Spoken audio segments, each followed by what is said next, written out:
નમસ્કાર, ગુજરાત ફર્સ્ટ સાથે હું છું ધ્રુવેશા. આપની સાથે સમાચારોની શરૂઆત કરીએ. રાજકોટ મહાનગરપાલિકાના જીઆઈએસ સર્વર પર સાયબર એટેક, 10 કરોડનો સાયબર સિક્યોરિટીનો ખર્ચ છતાં પણ ગડબડ. જીઆઈએસ સર્વરમાંથી 400 GB ડેટા ચોરાયાની આશંકા છે. જીઓગ્રાફિકલ ડેટા સર્વર પબ્લિક માટે હાલ બંધ છે. રાજપથ કંપનીનો ડેટા હેક કરાયો હોવાની વિગતો પ્રાપ્ત થઈ રહી છે.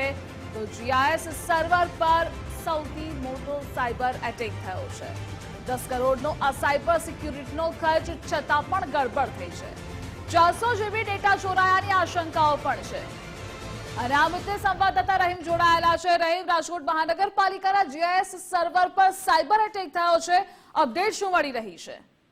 ચોક્કસપણે ધ્રુવિશા, જે રીતના વાત કરવામાં આવે, રાજકોટ મહાનગરપાલિકાનું જે સર્વર છે તેના ઉપર સાયબર એટેક થયા હોવાની વિગત સામે આવી છે. રાજકોટ મહાનગરપાલિકા દ્વારા સાયબર એટેક કે સાયબર સિક્યુરિટી માટે થઈ અને 10 કરોડ રૂપિયાનો ખર્ચ પણ કરવામાં આવ્યો છે. છતાં પણ આ પ્રકારનો એટેકને લઈને રાજકોટ મહાનગરપાલિકા છે તે દોડતું થયું છે. રાજકોટ મહાનગરપાલિકાનું અલગ અલગ ડિપાર્ટમેન્ટ છે તે હાલ આ સાયબર એટેકની સામે કામગીરી કરી રહ્યા હોવાની વિગત સામે આવી રહી છે. જે ડેટા 400 GB ચોરાયા હોવાની આશંકા સેવાઈ રહી છે તેને લઈને તપાસ કરવામાં આવી છે.